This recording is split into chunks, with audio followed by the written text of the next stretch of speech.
And I want to share with you a story of someone who I think is the perfect example of how we can transform teams and how they did it at a massive scale, and that is Satya Nadella.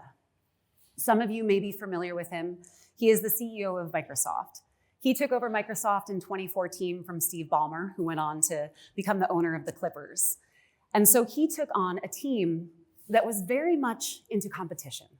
If anybody is familiar with Steve's, his presence and the way that he leads, it is very much, it is ambitious and it is active and it is definitely engaging, but it was disconnected from his teams. Microsoft, when Steve was at the helm, actually had far lower engagement rates than anyone else of their competition.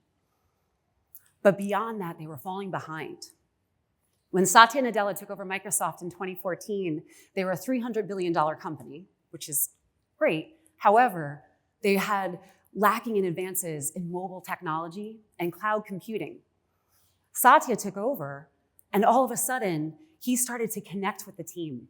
He thought of things differently. He induced a growth mindset into the work that they did. I'm going to share a couple other things that he has done with his team since then. But what's happened in the last 10 years is that Microsoft went from a $300 billion company. So I looked it up today. Their market cap is $2.8 trillion. That is a $2.5 trillion increase. And it's because of him and the way that he showed up and the way that he connected with his team. And so we're going to talk a lot about today about that connection, about relatability, how it can help us connect with our teams. And I want to share that because this isn't just a soft skill. This is an ROI. How many of us have been on those teams with a leader who was just in it for the perception? Has anyone here ever had an experience with a leader who is more concerned with looking like a leader versus acting like a leader? It happens all of the time. I was that person.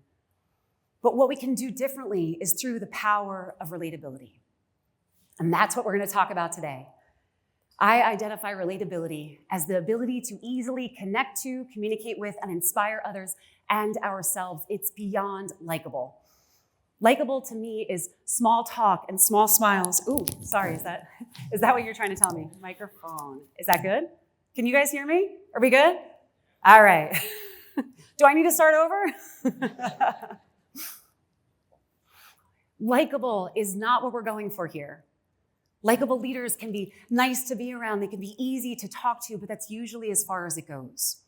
Relatable people, relatable leaders, though, they attract investments of time and energy. You feel seen by them, and you see yourself in them, and you feel the benefit of that connection, like awesome by osmosis, either in what that relationship creates or who you become because of it.